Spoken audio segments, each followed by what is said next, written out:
Well, BookTube decided to make another video, even though I don't think it's been 24 hours since I downloaded my last video. But hey, I got the time.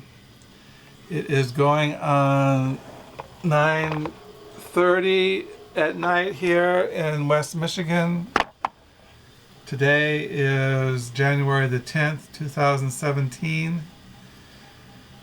I have my diary ready for tomorrow morning. Tomorrow will be January the 11th, 2017. Today I wrote a lot in my diary. I wrote four or five pages today. Mostly notes on what I was reading. But I ended on page 26 today. Yeah, today I really got into reading this book.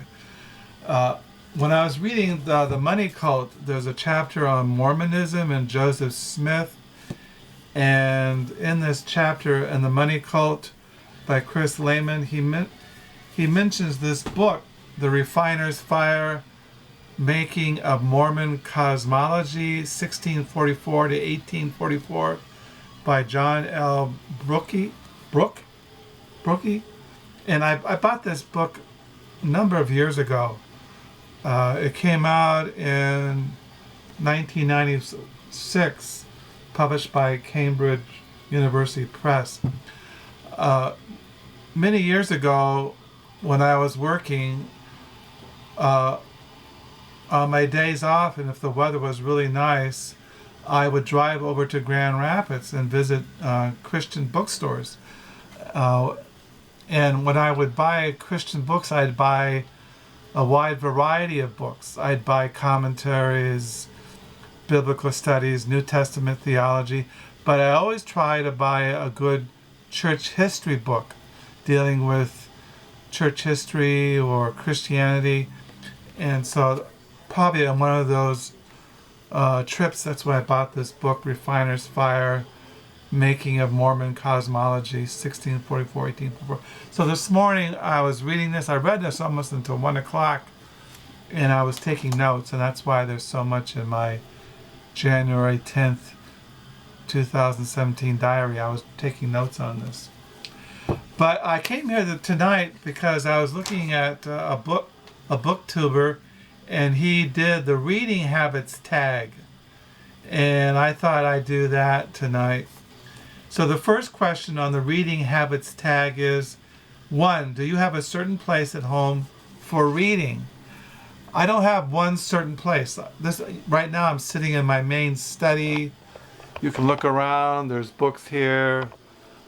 There's Jack Kerouac and James Joyce and CDs. I don't always read in here. I read throughout the house. I read in the dining room. I read in the living room. I read downstairs in the lower level, which is an open basement. There's a couch down there, and I have a computer, a laptop, and I read all over the house. So I don't have one particular place that I read when I'm at home. If I do have one place I spend more than any other time, it would be in the dining room because I like the lighting there. 2, bookmark or random piece of paper. As those, what I do is I use index cards for bookmarks. I have a stack here.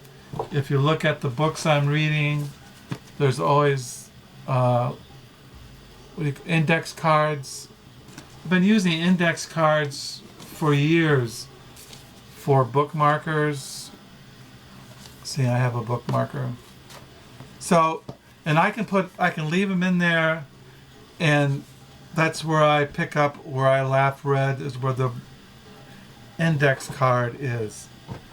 So all my books that I've been reading have index cards. Like today I was reading Louis Ackercloth's Pursuit of the Prodigal. I'm on the last chapter. There's an index card. Today I was reading The Refiner's Fire. There's an index card. Tonight I was reading The Feud, Vladimir Nagatov, Edmund Wilson, The End of the Beautiful Friendship by Alex Bean. there's an index card. So that's what I use for bookmarkers. 3, can you just stop reading, or do you have to stop after a chapter or a certain amount of pages? No. What I do is I usually read, like today I mentioned I read Refiner's Fire. I read for probably 5 hours. And I read The Feud for probably 2 or 3 hours.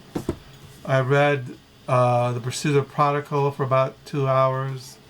So no, sometimes I'll read a book, I'll really get into it, and I might read it for a couple of days. Well, not a couple of days, but for a whole day. It all depends upon my mood. There have been times when I've read a whole book. I've read a book for a couple of days, if I really get into it, if it really holds my attention. So no, I don't stop at chapters. I just stop where I read 2 or 3 hours, 4 or 5 hours, and then I stop. I don't go from chapters. Do you eat or drink while reading? Yes, I drink coffee while I drink water when I'm reading. Multitasking, music or TV while reading. I don't watch TV much. I can't listen to music when I'm reading.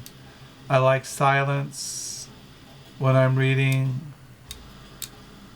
6, one book at a time or several at once. Well, as you can see, I'm reading probably 1, 2, 3. I'm reading around 6, 7 books at a time.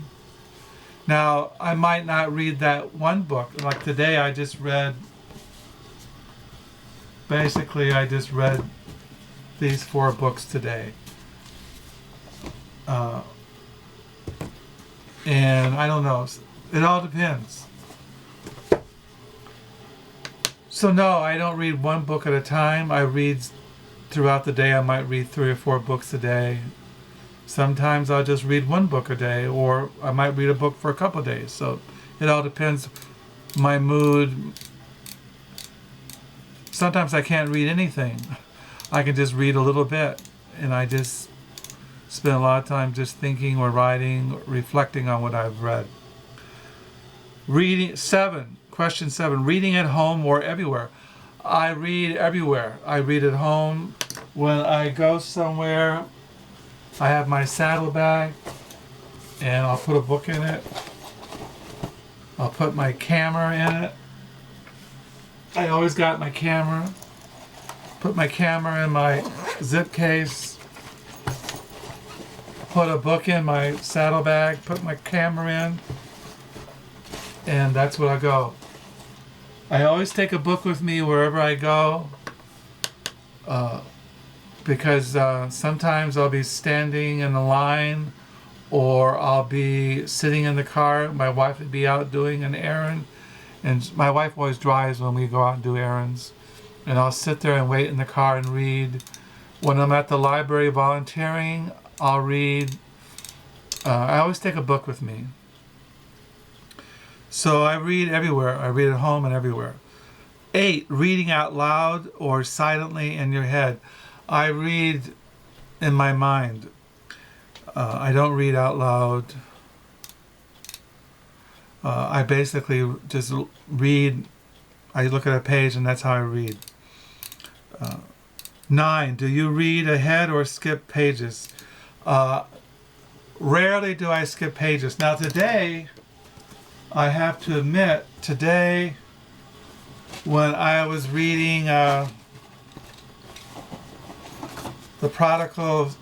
Pursuit of the Prodigal by Aklas, I did skip pages. I wanted to read what took place in the end.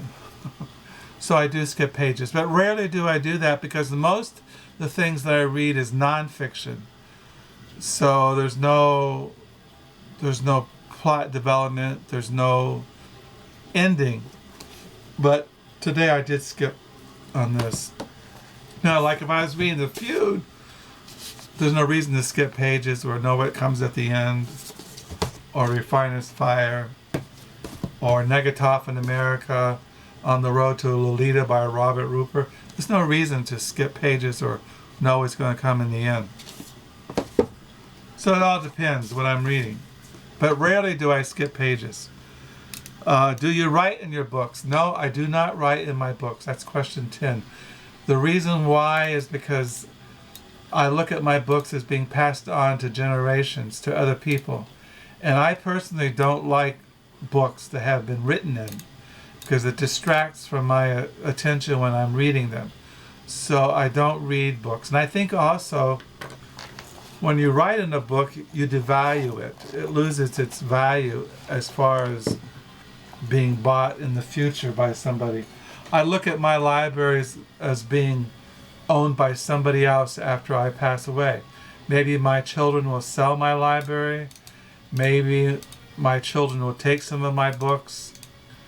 But I personally don't like to write in my books. Now, years ago, many years ago, when I was in Bible college or seminary, certain books I did underline, which I rarely did.